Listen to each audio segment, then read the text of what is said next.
Welcome to session 4 of our online conference, Researching English Eastern Canada. In this class, we'll turn our attention to the settlement history, the records, and research strategies for the province of Ontario. Giving this session is senior researcher Sheilagh Doerfler. Sheilagh received her BA in History and Communication from the University of Massachusetts Amherst. She works in our Research Services Department conducting research for hire. Essentially, her job is to tackle research challenges on a daily basis and knock down genealogical brick walls. Her research interests include New England, Ireland, Atlantic Canada, Quebec, Ontario, Norway, and Sweden. Please welcome Sheilagh Doerfler. Thanks for joining me for this section as we learn more about Ontario. This afternoon, we're going to be learning about the major migrations to Ontario, its key sources, and some research strategies. So, beginning in the 17th century, the British and French are the first European settlers to settle in what is now Ontario, and they're attracted by the fur trade. And so, as a result, small settlements spring up along the St. Lawrence River. After the British victory of the 7 Years' War in 1763, the region becomes part of the province of Quebec. And so this is a really large territory. It spans all the way from the Great Lakes to the Atlantic Ocean, and it's commanded by a single provincial governor. So after the influx of the Loyalists after the American Revolution, the province is split into two. It's split into Upper Canada and Lower Canada, and what is now Ontario is known as Upper Canada. And so what's really important to remember about Upper Canada is that it's largely modeled after Great Britain. So a lot of the practices of Great British government is applied to Upper Canada. In 1841, the region becomes known as Canada West after the unification of the province of Canada. And in 1867, after Canadian Confederation, Ontario becomes its own province. Okay, so let's talk about some major migrations. So a lot of different groups settle in Ontario beginning in the 17th century. They're attracted by inexpensive land and economic opportunity. So well before the Loyalists come to the region in the 1780s, there are small groups of immigrants and refugees that settle in Ontario. So this includes English, Scottish, Irish. There are French Protestants, Germans, and some Americans. So today we're just going to be talking about these four major migrations. The Loyalists who arrived after the American Revolution in 1783, veterans of the British Army, Scottish and Irish immigrants in the late 18th and early 19th centuries, and the Americans who come in the early 19th century. So in research services, we do quite a bit of Ontario research, and most of our requests, they center around these groups here. So today we're going to learn about these groups, the motivations for their immigration, where they settled, and which sources and strategies you can employ to learn more about them. So first, let's talk about the Loyalists. It's probably the best known group that comes to Upper Canada. So during and after the American Revolution, those that are loyal to the British Crown, they flee to the province of Quebec. So they're seeking political refuge. And initially, many are settled in temporary camps and housing as the government tries to struggle with what are we going to do with these folks. So an individual that's central to establishing Loyalist settlements in what is now Ontario is Sir Frederick Haldimand. You will see his name mentioned heavily throughout Loyalist texts. So what he does is he starts to plan a location where to settle these folks. So a lot of Loyalists, what they want to settle in what is now Quebec, because Quebec has been settled since the 17th century by French Canadians. It is a well-established province. There's infrastructure, there's settlements, and there's towns. So a lot of loyalists petitioned to go to Quebec. But Haldimand wants to settle them in a separate part of the territory. He wants to settle them to the west. And so he starts eyeing what is now settlement along the north shore of the St. Lawrence River as a good place to settle these loyalists. So beginning in May of 1783, lands along the north shore of Lake Ontario all the way to Niagara, and then lands along the St. Lawrence River. They're surveyed and examined and started to be planned as permanent townships for these loyalists.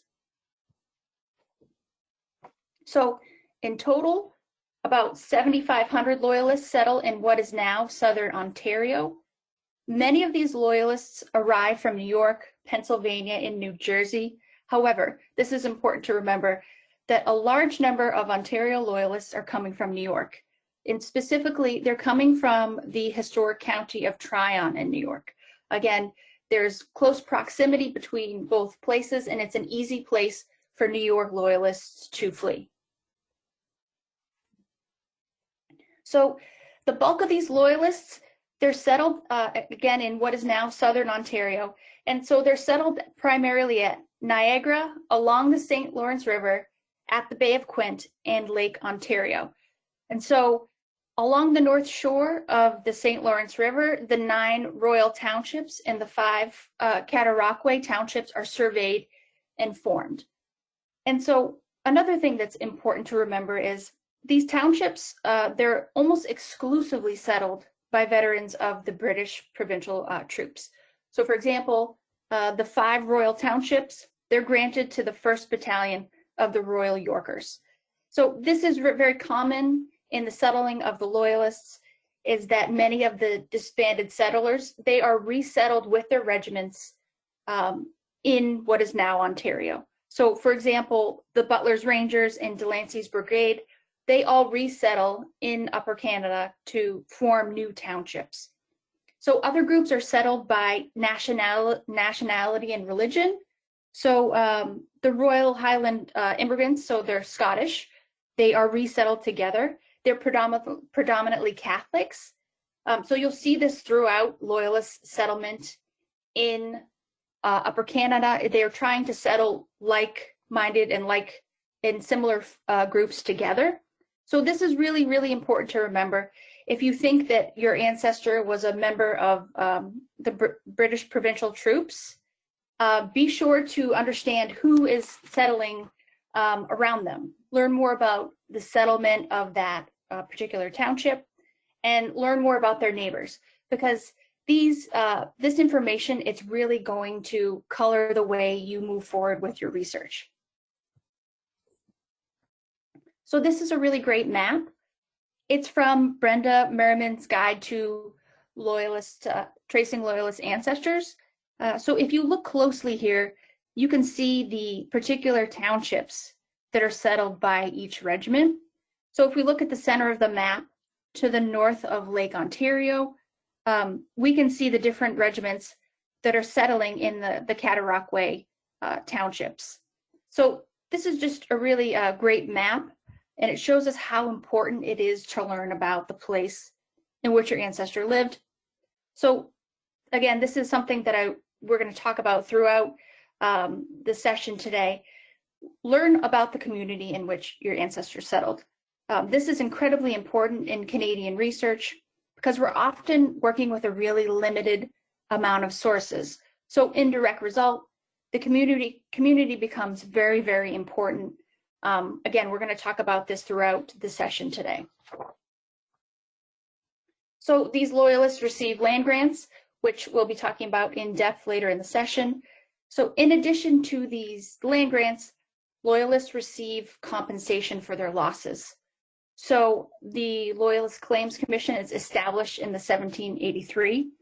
And what it does is it administers the losses in the claims that loyalists suffered when they fled the American colonies. So these are really important sources to examine if you have a loyalist ancestor. They contain rich genealogical data. So it often will note their prior residence, property holdings. It might offer some information into their military service, and sometimes it'll talk about family composition. This is an example of a claim.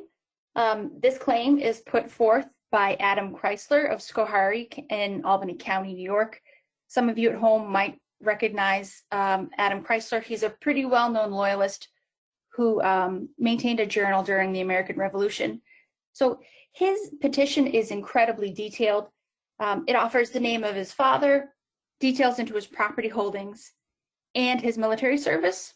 So some of you at home might have New York ancestry, and we all know the many difficulties and challenges that New York research presents.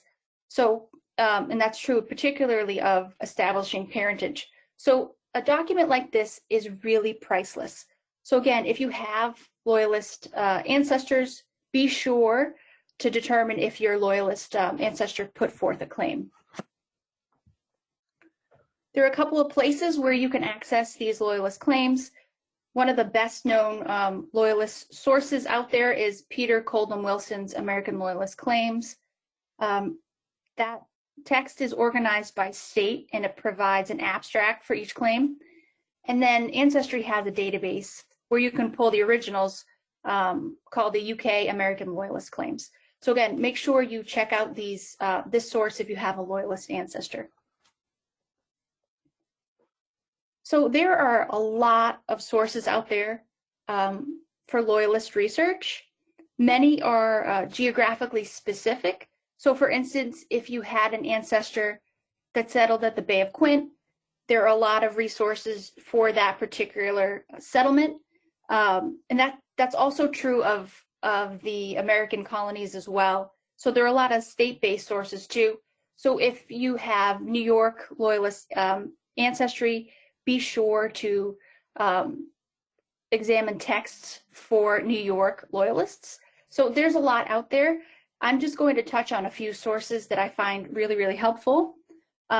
You should start out before you do any research by reading Brenda Dougal-Merriman's A Guide to Tracing Your Loyalist Ancestors in Canada. It applies to all of Canada, so there's information about the Maritimes as well. This source will give you a really good foundation and provides really helpful tips and sources.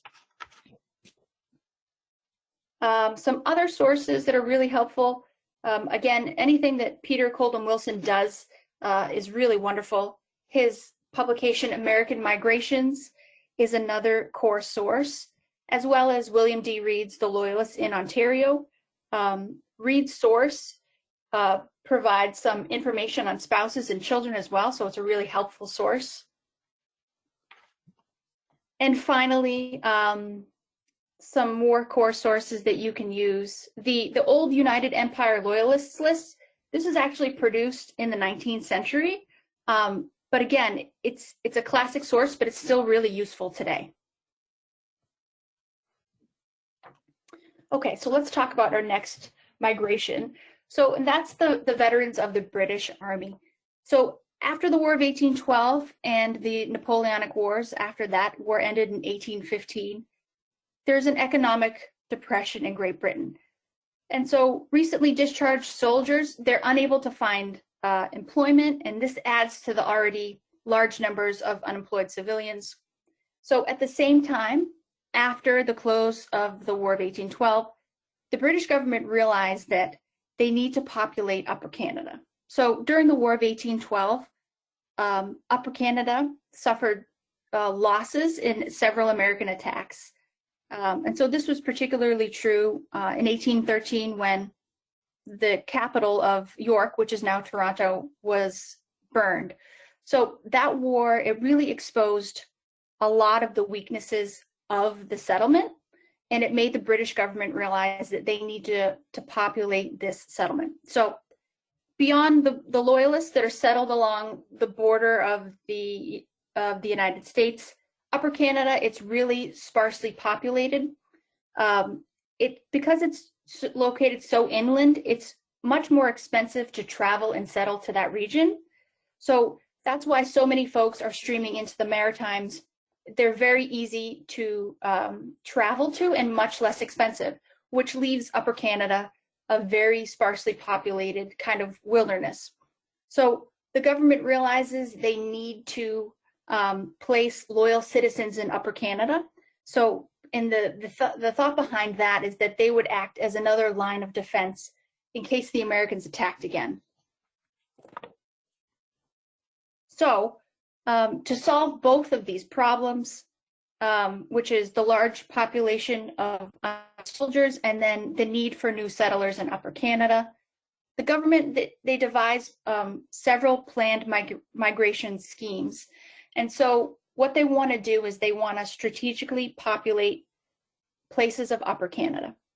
So this includes soldiers that are in Great Britain, as well as those that were serving in Upper Canada after the close of the War of 1812. And it's really important to note that a lot of these British members of the British Army included Irish and Scottish settlers.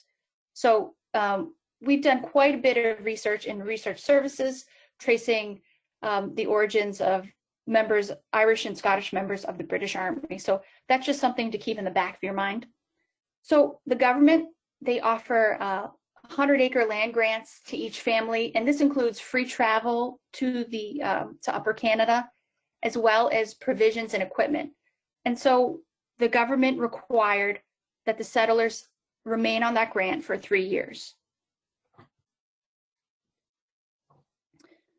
So after a lot of speculation, the British government decides to set up several planned military settlements in the Rideau Valley of Upper Canada. So the Rideau River, it's located south of Ottawa, and it runs north from the Upper Rideau Lake into the Ottawa River. And so at the same time, the British government is also planning to construct a canal, the Rideau Canal. And so that canal was also going to connect Ottawa and Kingston. So this is a really strategic area. It has a lot of offerings, namely the proximity to water transportation. So for that reason, the British government decides to start planning and mapping out planned military settlements. The settlement of these settlements begins in earnest in the mid-1810s. So the earliest settlement is Perth in 1816, Richmond in 1818, and Lanark in 1820. And so these particular settlements, they're under direct control of the British Army. So there are quite a few sources that offer really helpful information about British Army veterans who settled in Upper Canada. One of the best collections is known as the British Military Records, the RG8C series. So this is a collection. It's available at Library and Archives Canada, and it chronicles the service of soldiers who served in what is now Canada. It's a really difficult collection to use, but on the Library and Archives Canada website for this collection, there's several links with pages for further instructions. You can also search the Upper Canada land petitions located at Library and Archives Canada to determine if your ancestor received a land grant in one of the military settlements. Later on, we're going to be going in depth into the land petitions. And you can also search the Ontario Land Records Index. The Land Records Index captures many different types of Crown land records, and it's a really useful source. Again, we'll talk more about that later in the section. And there's a lot of published sources about these British military settlers. So be sure to determine first if there are local sources about the particular township or settlement in which your ancestors settled. So I just want to share a really important tip, and that is learning about the community. I've touched upon this a little bit throughout the session thus far, but Ontario, it's a really, really difficult region to research, particularly because of its size and its poor record collections. So in direct result, learning about the community in which your ancestor lived is incredibly important. So whenever I'm researching in a really difficult region, I ask myself the following questions. So why did they settle here? Was it for economic reasons, or was it part of a planned migration? So who else is settling in this township? Who are their neighbors? And also, you have to establish their cluster. And so that's their family, their associates, and their neighbors, right? Learn all you can about these folks. So as we can see already, early immigration in Ontario, it's sometimes planned.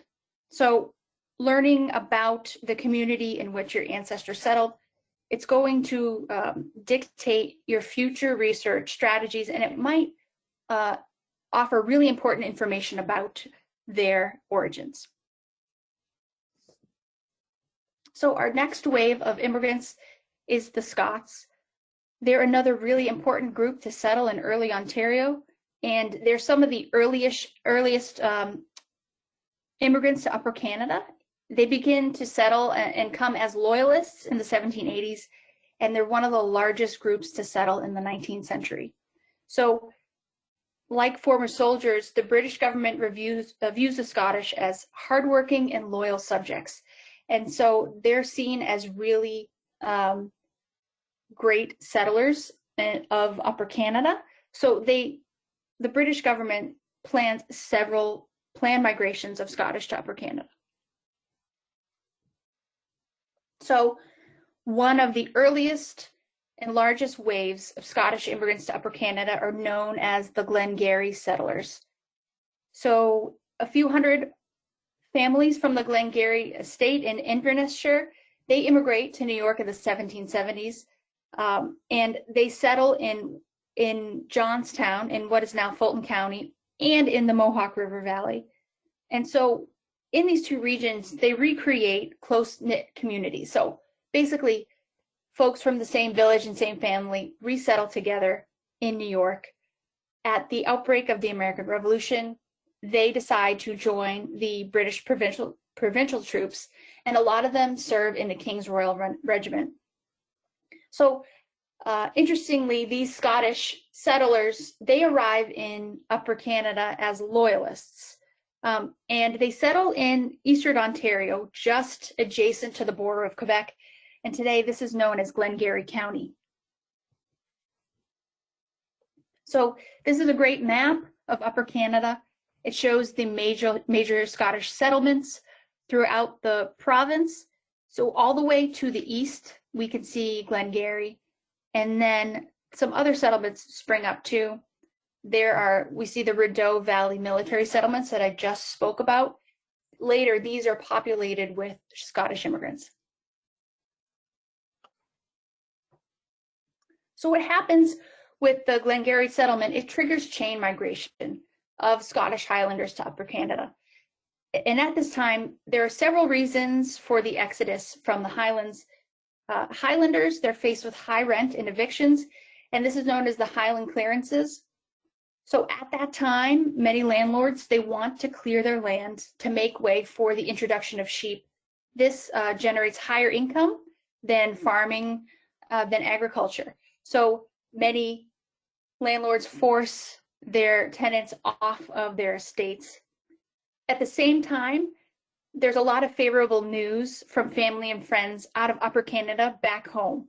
So this favorable news, it triggers chain migration from the Highlands to Upper Canada. This means that many from Glengarry, many Highlanders leave and settle in Glengarry County and some of the surrounding counties of Stormont and Prescott too. There is another large planned migration of the Scots. This occurs in the mid-1810s. I've touched upon the Perth military settlement earlier, which was established for veterans of the British Army. At the same time, the British government also advertised a planned migration scheme in Scottish newspapers. And so this scheme's a little bit different. The government is offering subsidized travel. So what they're requiring is a 16-pound deposit per male over the age of 16, and then 2 guineas for a married woman. So Scotland's in the midst of an economic depression too. most of the UK was after the close of the Napoleonic Wars. So the British government, in doing this, wants to attract well-established people. And so this is all goes and harkens back to the British government's desire to populate Upper Canada with good citizens that they didn't have to support. They wanted self-sustaining people. So these Scots come to Upper Canada, their deposit is returned, and they're given 100-acre land grants, supplies, and provisions as well. This scheme, it attracts a lot of settlers from Inverness-shire and Perthshire, whose family and friends had immigrated to Glengarry County years prior. So ensuing waves kind of come out of the Highlands and settle in that eastern part of Ontario. And at the same time, the Rideau Valley military settlements, they receive a few waves of settlers from lowland Scotland. So the interesting thing about Scottish migration to Upper Canada is they really resettle and create new distinct communities. So for example, settlers from the village of Glenelg, which is in the Highlands, they all resettle together in the township of West Hawkesbury in Prescott County. So this is something that's really important to remember if you have Scottish ancestors, is that they tend to resettle with neighbors from home or family members. Yes, it is possible that Scots came under their own volition and settled independent of family and friends, but this is a major trend in Scottish migration. So if you have Scottish ancestors, it's really imperative that you study their first residence, because it's very possible they settled with folks that they knew from home. These are just some sources that I use a lot when I'm doing Scottish research in Ontario. Read anything you can by Lucille H. Campy. She does fantastic research and produces really, really wonderful sources about Scottish and Irish in Canada. She actually also has several sources about the Scotch and the Irish in the Maritimes too. So again, be sure to seek her work out. It's very helpful. The Irish also populate what is now Ontario in large waves too. The Irish, they did arrive in small numbers in the 18th century, some coming as loyalists. There are quite a few members that are Scotch-Irish loyalists that come to what is now Ontario. But the principal waves really occur in the 19th century. And so the Irish are attracted to Upper Canada by the many jobs in the timber industry and the availability of expensive land. And so these early 19th century settlements, they're really concentrated in the Ottawa Valley. So in Ottawa and Pontiac counties, and this is along the northern shore of the Ottawa River. So again, going back to the British government's desire to populate the area, the Rideau Canal is constructed in the mid-1820s. So again, after the War of 1812, the British government, they're in constant fear that the Americans are going to re-attack and obtain control over the St. Lawrence River. So this canal is constructed in the 1820s. And what it does is it links the Ottawa River to the St. Lawrence River. And it establishes a really important transportation and trade route. And so the construction of this canal, it attracts a lot of Irish immigrants. So the Irish dig and construct the canal. And after the completion of the canal in the 1830s, they remain in the Ottawa River Valley. So again, this triggers chain migration. So neighbors and family back in Ireland are hearing about the positivity of the settlements in this region, and they join a lot of their family and friends. So eventually, both the Rideau River Valley and the Ottawa River Valley, they become heavily populated with Irish settlers. They populate townships on both sides, the north and the south of the Ottawa River. And a lot of these townships, the immigrants have shared origins. So for example, immigrants from County Wexford and County Wicklow, they resettle together in Leeds and Lansdowne townships. You'll see a lot of immigrants from southeastern Ireland coming to Upper Canada in these early waves and resettling together. The Peter Robinson settlers, this is another group that many of you at home might be familiar with. In the early 1820s, the British Parliament, they vote to sponsor planned migration of Irish to Upper Canada. So during this time period, again, the UK is gripped by economic depression, and Ireland is also hit with poor crops. And there's also the introduction of the tithe to support the Church of England. So these two other factors, the poor crops and this new tax, it compounds the crisis. So Peter Robinson, he is a member of the Upper Canada Parliament. He's chosen to spearhead this planned migration. And what happens is many settlers, Catholic settlers from Northern County Cork, most of these settlers are from County Cork, but you will find some settlers from the adjacent county as well. He plants these people in different locations throughout Upper Canada.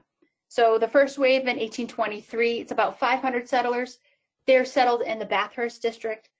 And then in 1825, another 2,000 settlers are settled in the Newcastle district. There is a lot published and a lot of resources about this particular group. So if you feel that your ancestor might have been a part of this particular migration, there is a lot out there. And again, a lot of these sources are very region specific. So make sure you always start local and look for local sources and then work your way out from there. This is an example of another planned migration to Upper Canada. This is not sponsored by the British government too. It's sponsored by a private company. So the Canada company, they purchase 2.5 million acres of Crown land. So they purchased this land from the British government, and all the land is located in Western Upper Canada. And so the Canada company, they advertise heavily in Scottish and Irish newspapers.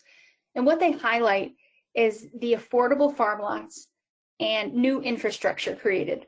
So again, at this time, even all of Upper Canada is, developing. There aren't always roads and towns and infrastructure. So many of these new settlers they have to clear their own lots and build their own roads.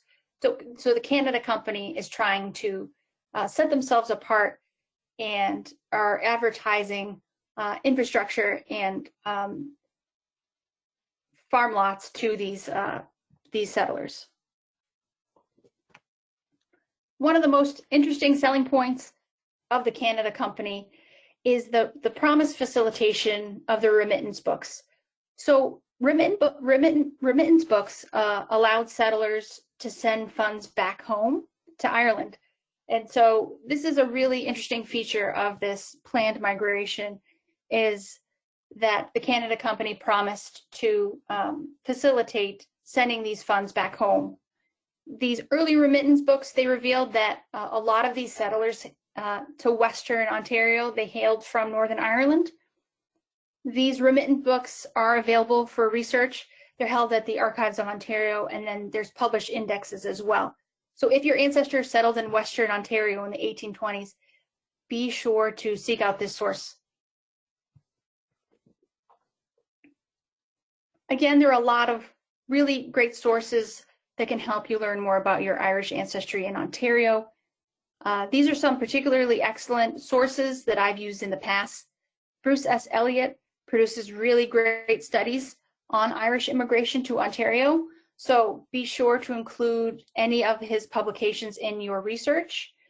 There are a lot of Irish resources out there that are about specific geographic regions. So for example, if you feel that you have your early Irish ancestors came in the 1820s and settled in the Ottawa Valley, you might want to look at the McCabe list that offers specific information on Irish origins.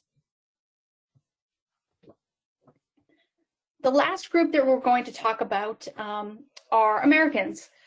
And so Americans, they've been settling in Upper Canada between the end of the American Revolution and the War of 1812.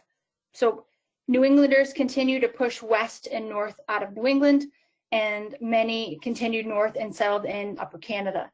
This is a really, really difficult group to research. Sometimes you might see them referred to as late loyalists, because even some 15 to 20 years after the close of the American Revolution, you could still claim that you were loyal to the British Crown and then swear allegiance, and you'd receive a land grant. But most of these Americans are coming from New England and New York for economic reasons and readily available farmland.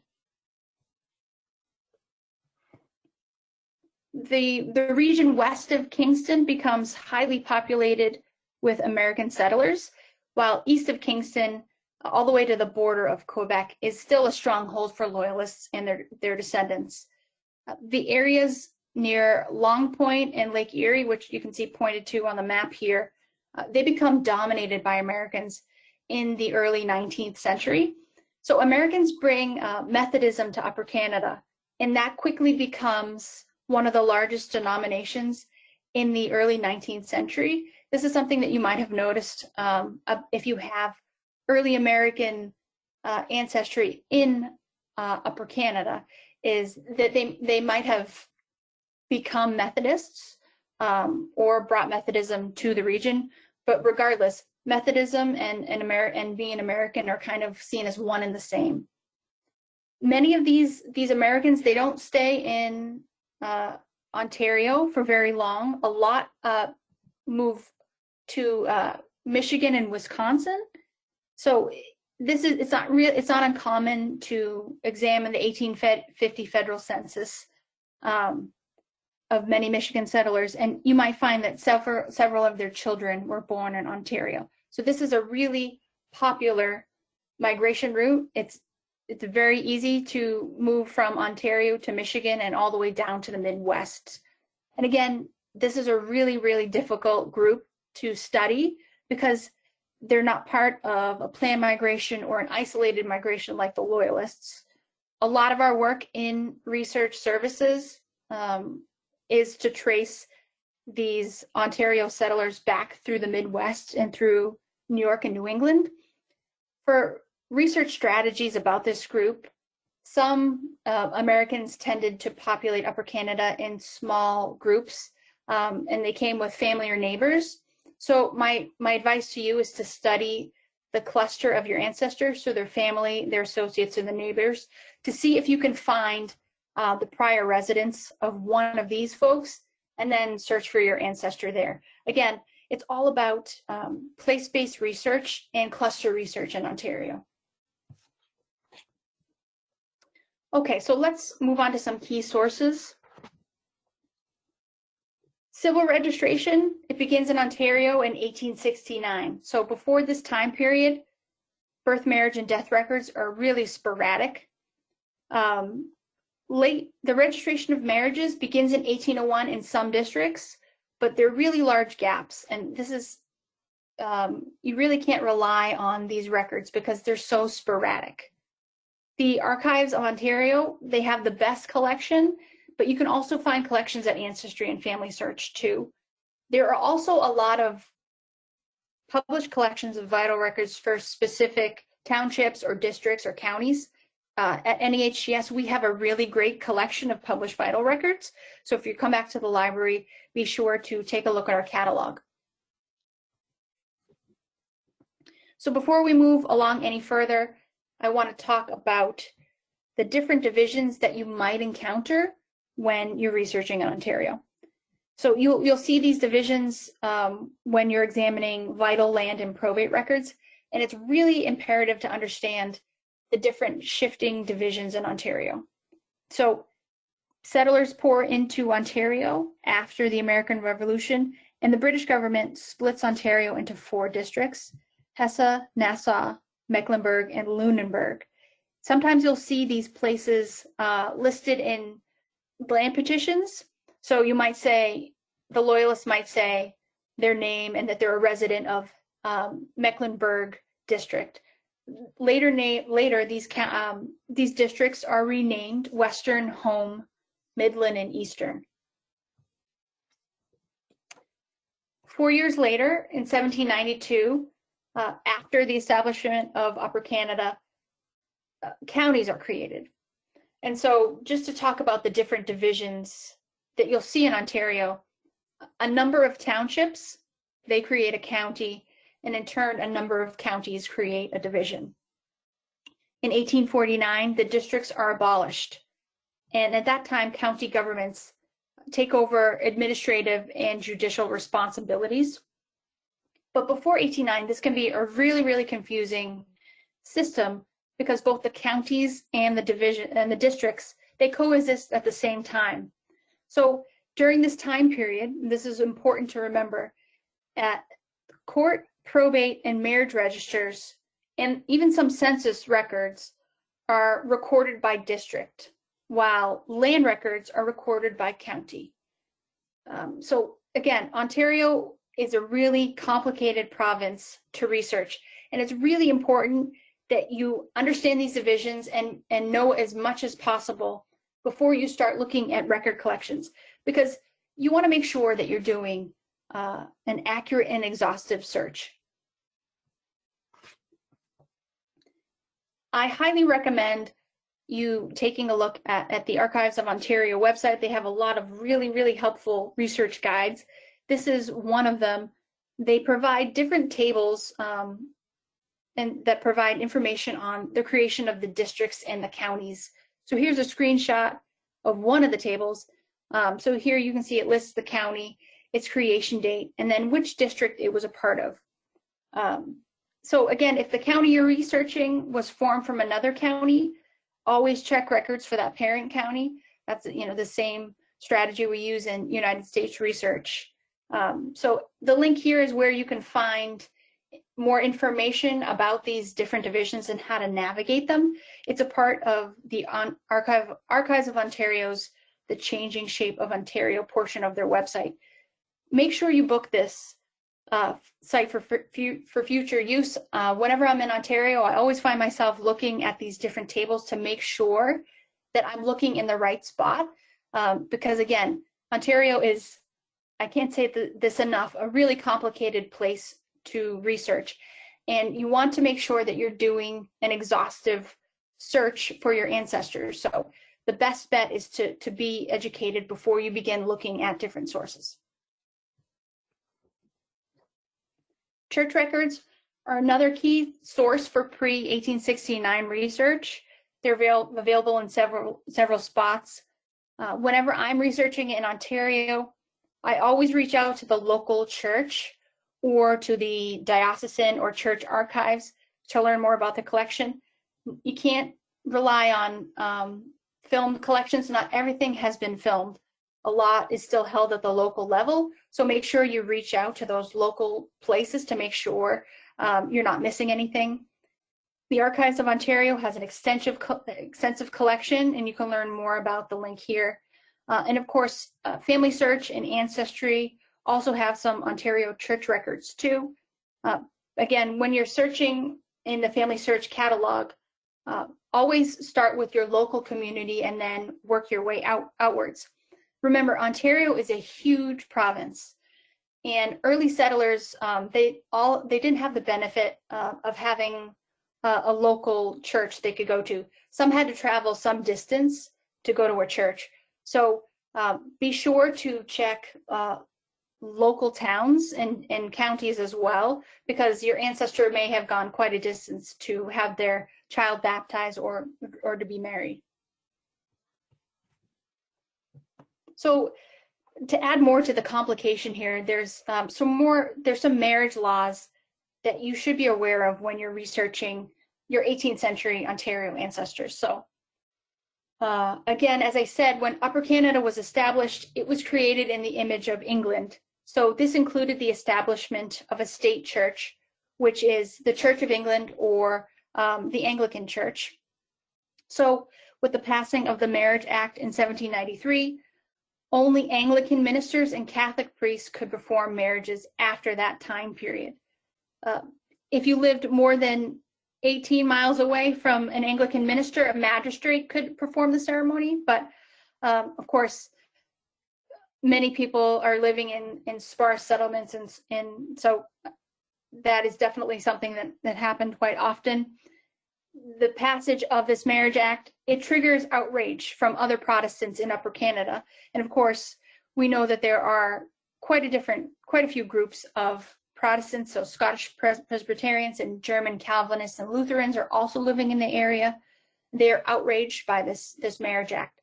So in 1798, another Marriage Act was passed, and that expanded the rights to other Protestant denominations, but it doesn't expand that rights to Methodists.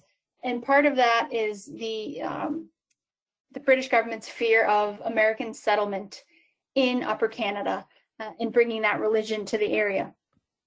So if you're searching for marriage records for your ancestor during this time period, you have to keep this in the back of your mind. Make sure you examine other parish registers for other denominations. It's impossible that your ancestor may have married in another denomination. Again, before 1793, that this was a new Marriage Act. So before that time period, so say, for example, you have Scottish Presbyterian ancestors in Glengarry County, Ontario, you will find Presbyterian baptisms and marriages. This is just a new law that was passed in 1793. So keep this in the back of your mind. It's always a best practice to search other parish registers of other denominations, as well as the surrounding communities. Navigating probate records in Ontario is also a very complicated process. I'm just going to touch upon the subject today, and I'm going to refer to you some guides that will really help you understand the different courts and divisions. So this is just the rough timeline of probate records in what is now Ontario. So before 1788, wills and estates were recorded by notaries. So at that time period, what is now Ontario was a part of the province of Quebec.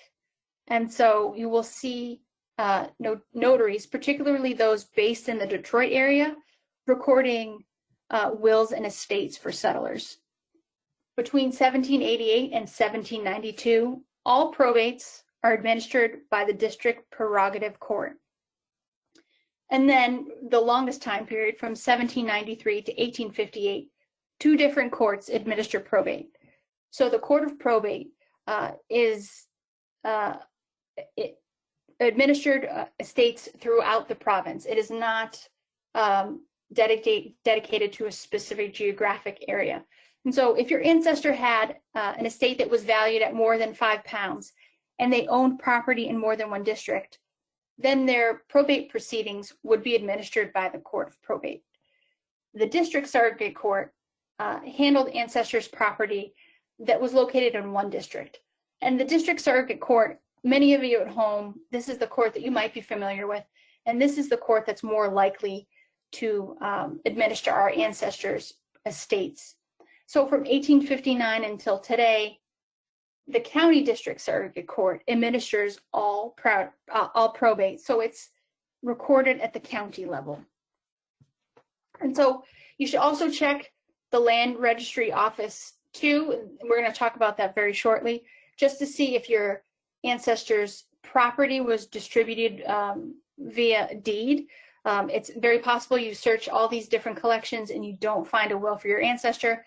Make sure you look at the registry, land registration records. You might find a distribution there. You can find probate records at the Archives of Ontario, at Family Search, and at Library and Archives Canada. There are also a lot of published indexes for these different court records, specifically for the district surrogate courts, and a lot of them are by geographic region. These are two really fantastic sources. I highly recommend that you read Inheritance in Ontario by Jane E. McNamara. She does the best job of explaining all these different court records and the different nuances and the divisions and everything you need to know. So be sure to get this book. We have it in our library, and also How to Find a Will in Court Records on the Archives of Ontario website. So land records, they're another really key source in Ontario research.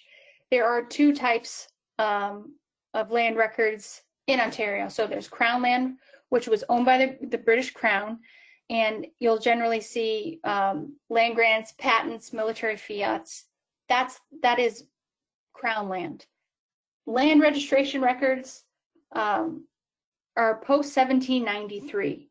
So they document the property history of Crown land. So say a settler receives a grant of Crown land. Years later, he may be able to sell that land, and that would be recorded in the land registration records. So very broadly here, we're going to talk about the land grant process. Many of you at home are very familiar with looking at land petitions and land grants. A lot of settlers in Ontario receive land grants from the British government. So these grants were given to settlers as part of many loyalists receive land grants, or part of the different planned immigration schemes that we talked about throughout this session. They receive land grants.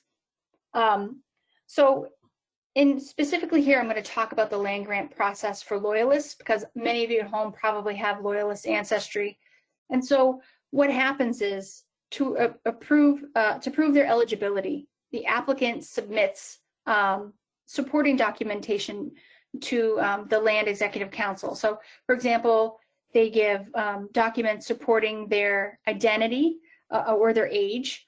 They might also have evidence supporting their military service. So unfortunately, a lot of these documents that they give to prove their identity, they're not always captured within the petition, and a lot of them are returned. But many of these petitions, they do include a detailed backstory. So it could be their military service or property losses suffered. So the important thing to remember here is that to receive a land grant, the petitioner had to swear an oath of allegiance to the British Crown. And this is an example of a land petition here in which the daughter of a loyalist is asking for land to be assigned to her too. So during this time period, this is a pretty common occurrence. You'll see children of loyalists, they're also able and eligible to receive Crown land. So this is something you might see in the Ontario Land Index, where people are specifically noted as being the daughter of a loyalist or the son of loyalists. So again, if you have a loyalist ancestor, you have to look at these land petitions. You never know what you're going to find, and sometimes they contain really rich genealogical data. This is just a very general view of the land grant process, which of course turns out to be a really complicated process with a lot of red tape. But this is generally what happens, is if the petition was accepted or approved, a specific lot is allocated to a petitioner. Then the lot is surveyed and its boundaries are established. So at that time, the settler can occupy the land. So with this comes settlement duties. So these were established to guarantee that the land being granted by the British Crown is being developed and settled. Again, the whole reason for these land grants is that the British want settlements within Upper Canada. They don't want someone just getting a lot of land and then not doing anything with it. They want these communities to grow. And so after the settlement duties are completed, a patent is issued to the petitioner. So in general, a head of household receives about 100 acres. Soldiers, privates would receive 100 acres, and then this increases with rank. Some of you at home might be familiar with the Upper Canada Land Petition Series at the Library and Archives Canada. So here you can search for your ancestors' petition by name or by place. The site, it also gives instructions for obtaining the original petition, and these are located in a different place, but they do give detailed instructions. So make sure you read about the database and the source to get the original petition. To conduct a thorough search of Crown land, you also have to examine these different collections too. They are located at the Archives of Ontario and Library and Archives Canada. As I said, obtaining Crown land, it was a complicated and lengthy process, and several agencies are involved in this. So a lot of paperwork was created. So you might find evidence of your ancestor in these collections too. And again, this is just another really good example of Ontario research and how it's very complicated and it's difficult. And many of you at home might have done a lot of Ontario research, and you might find it really hard to feel good that you've done an exhaustive search. So this is where the research guides come in and why they're so important to Ontario research. Whenever you're looking at a new collection, be sure that you always consult the guides to understand the collection fully, and to know the different nuances and the strengths and the weaknesses of the collection. I've talked a little bit about the Ontario Land Records Index this session. It comprises many different types of Crown land records. So here you'll find Loyalist land grants, military land grants, and even some of the grants given to the Peter Robinson settlers, as well as the Canada Company settlers. So this is just a sample of the index here. If we just look from left to right, we can see that Douglas Blue, who is a resident of the town of York at the time of the application, he's given the opportunity to settle in Madoc Township and on the north half of Lot 12 in Concession 5. So you'll see that language in a lot of land grants as the townships are split up into different concessions. So he is given a land grant, which, if you see FG there, stands for free grant, and this is in direct result of his militia service. And if we go a little bit to the left here under issue date, the second entry there, it's by Christmas, so 1835, 1225. He's fulfilled his settlement duties. So at that time, by that time, he has constructed a dwelling house, has cleared the land into the different settlement duties that he had to complete. So he's received a patent at that time, and he owns that land. So at that time period, he could turn around and sell that land if he wanted to. So this is a really important index if you're looking at land records. The index is located at the Archives in Ontario and at Family Search too. So I keep talking about the importance of guides. These are two very helpful guides concerning land records. Make sure you bookmark them. They're both located at the Archives of Ontario. In particular, the early land settlement records, that guide gives you the background to the land grant process, the different collections, and the best way to look at these sources. So I touched upon this a little bit earlier, but these are the land registration records. So it chronicles property history post 1793. And what it really does is it records the property history of Crown lands. So after they're sold, so after the petitioner completes all their settlement duties, they can sell this land.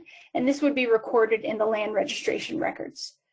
Some of the more important sources are the abstract index books. I love using these sources because it traces the property history from the patent onward all in one spot.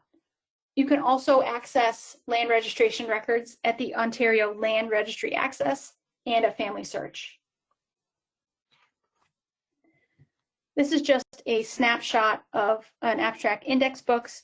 It's for traces the property history of Lot 5 in the first concession in Lancaster Township in Glengarry County. So at the very top line there, we can see that it's a patent, and it was granted to Peter McIntosh in 1803. And we can see the grantor is the Crown, so the British Crown. The property and the second line there, it's then sold in 1807 to a John McKee. And all the way in the left-hand column here, you can see that the book and page was listed. So if you wanted to, you could go ahead and pull any of these original deeds to learn more about the transactions itself. These books, I think, are incredibly helpful if you're performing cluster research on your ancestors, so studying their family, their associates, and their neighbors, because often we find that you're selling property to family and friends or to neighbors. So to have it all contained here in one organized spot is really, really helpful. So make sure you take a look at these books.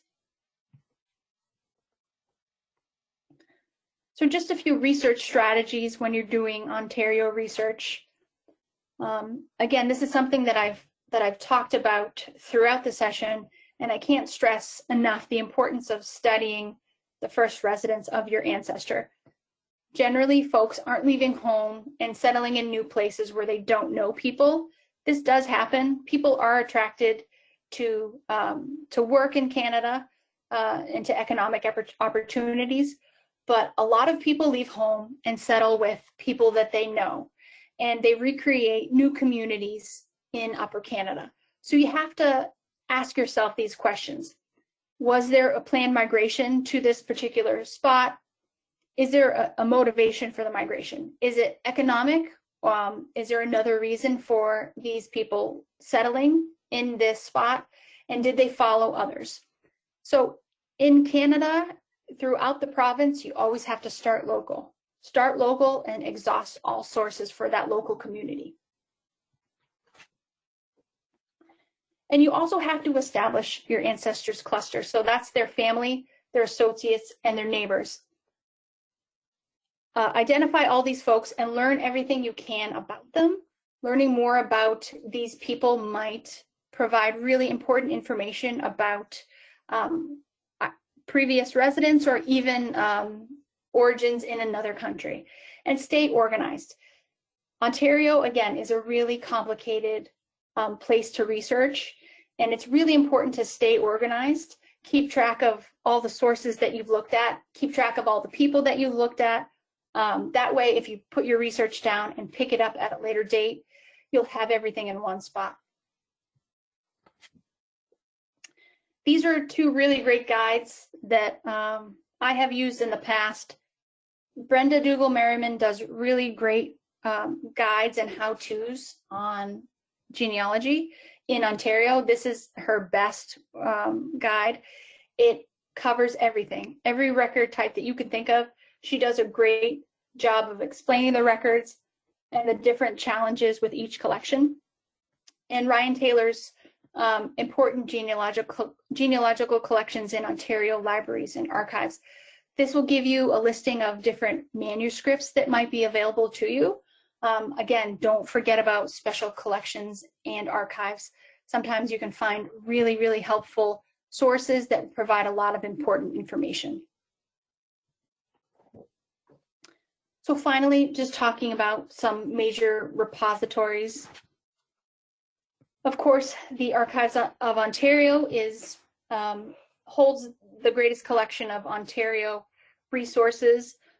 Again, you can learn all about family history and their different collections on their website. And I've mentioned many times before, all of their really helpful guides.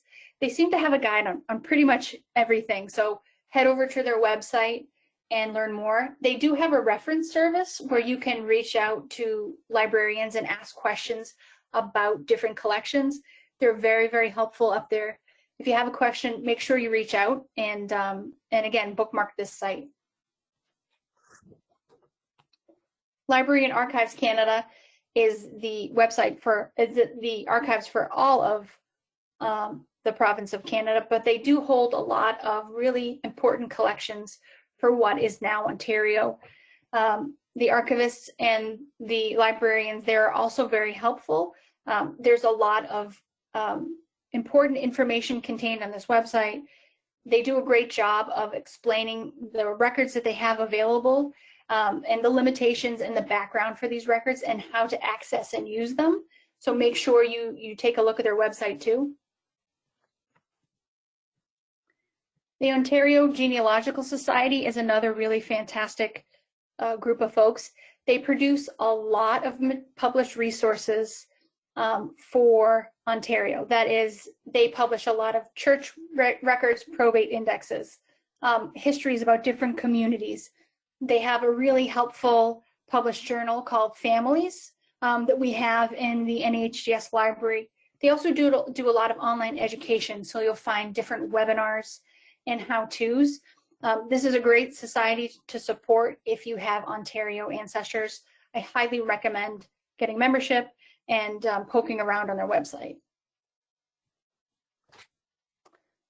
And the final site is Heritage Canadiana.